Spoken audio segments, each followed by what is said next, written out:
Welcome back. Since this is one of the special sections where Jesus does an awful lot of talking, I thought I'd do some supplemental videos. I'm here at my house in South Austin to talk about the parable of the sower. And specifically, what does it mean?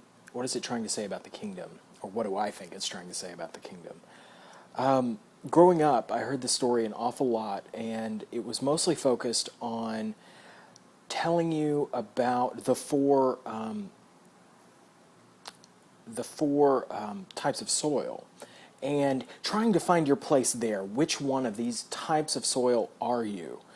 And once you got that figured out, what do you need to do to become good soil?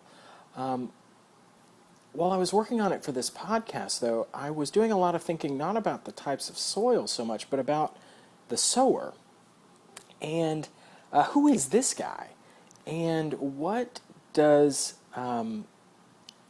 going on with him? Because it seems to me, I was trying to think about Jesus' audience and what are they going to hear? And especially with this parable, what's the scandal?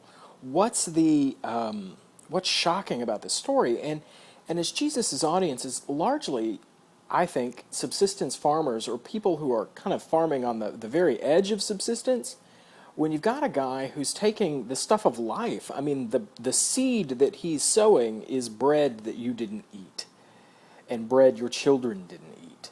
And he's taking it and just flinging it about, just carelessly, just wham, willy-nilly, just slinging it. And it seems to me that that's where the scandal is. That's where the shocking thing is. And that's where I think what we can learn about the gospel is that Jesus is like the sower. He takes this stuff of life, the words of life, the teachings about life, and not just like life in the hereafter, but I mean life here and now. Like, what does it mean to live like a fulfilled life, and what does it take to live a fulfilled life?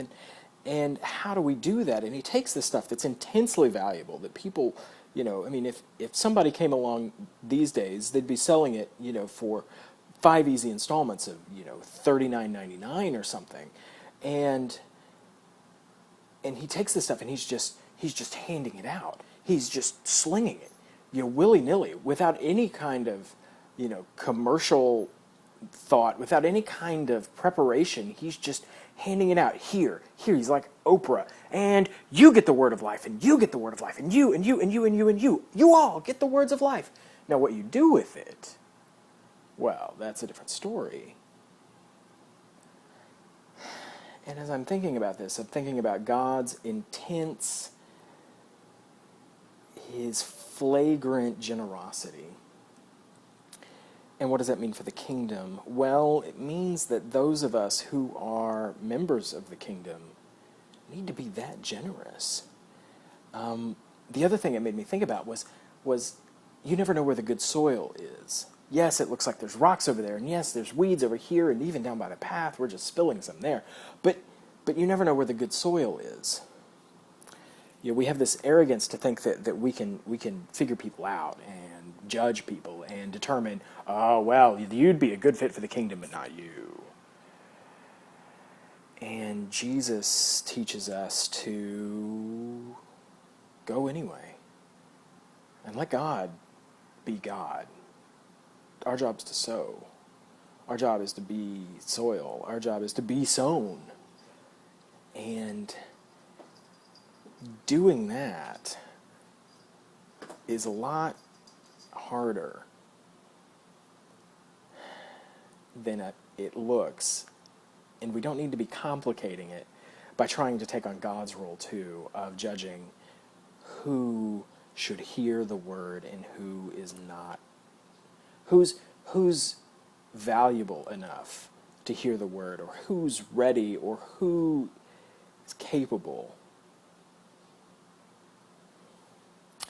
We need to just be sown. Go where God sends us. And that will be enough. Thanks for watching.